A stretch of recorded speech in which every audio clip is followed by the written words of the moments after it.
Revelation, I had heard you say in years the book of Revelation has absolutely nothing to do with the words in red in the New Testament. Okay, I'm going to try to maybe change the subject just a little, but still in the Bible. You had mentioned that... Wait a minute. Okay. The only thing that I recognize in the entire Bible are the teachings of Jesus the Christ. Period. I recognize nothing else.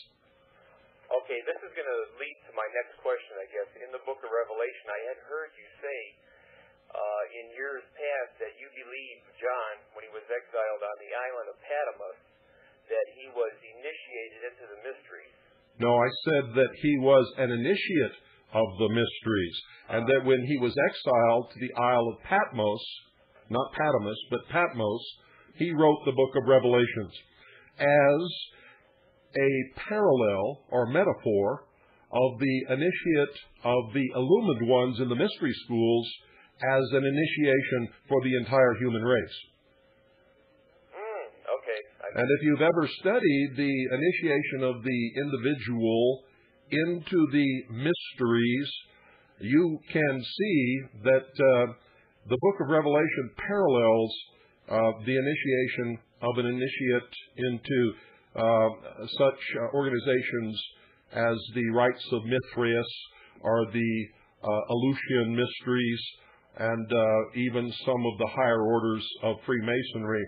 They parallel each other. Okay. I wish you would, in a future program, because I get really, really confused with that issue and other issues in the Bible. Well, let me sort of, I'm not telling you that you have to believe as I do. This is not a religious program. I understand that. And I believe in freedom for all people to worship at the altar of your choice, the God of your choice, whatever it may be, as long as you never injure the person or property of any other human being, which includes attempt to force your religion on them or create a different world that they have to live in because that's the world that you want, or subject them to your religious laws or beliefs or anything else. I believe that when Jesus Christ appeared on this earth, God in the flesh, you understand the concept of the Trinity. Yes. The three are individual, but each of the individuals are the one. You understand that? Yes. So when Jesus appeared on this earth, he was in fact God in the flesh. Whatever he said superseded and negated anything and everything that went before it that did not conform to what he said.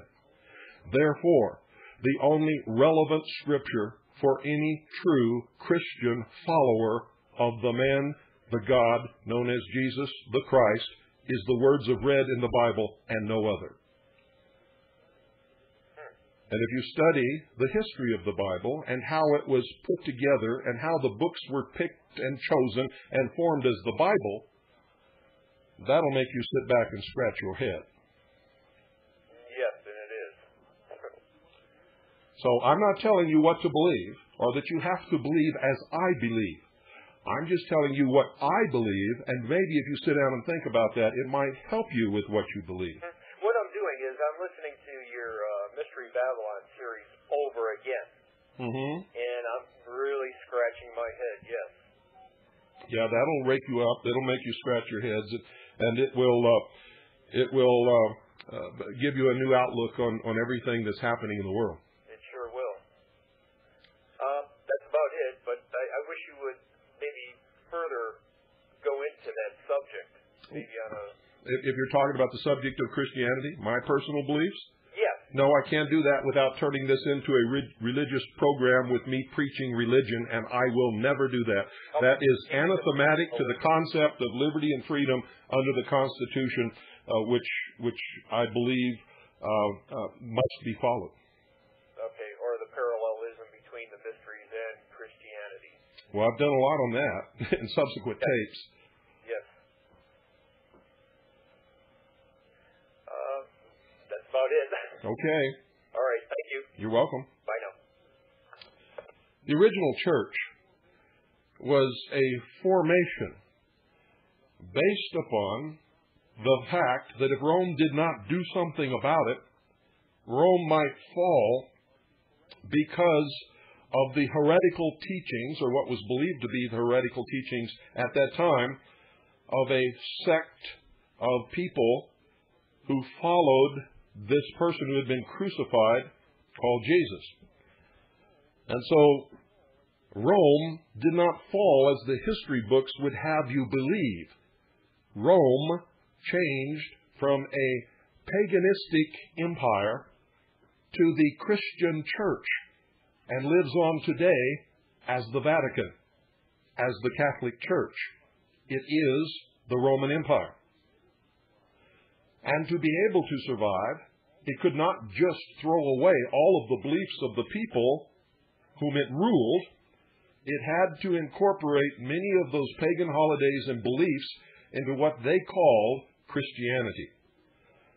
Now, many of you will disagree with that, and you will become violently enraged, and I will get a plethora of letters based upon your particular beliefs. Believe me, ladies and gentlemen, I'm not trying to destroy your beliefs or your religion. I'm not trying to tell you what to believe. I'm telling you the reality of history. You see, religion and facts are two different things. Facts are something real that can be proven. Religion is faith of the individual in teachings that can neither be proved nor disproved by anybody. And that's why you cannot argue religion with anybody.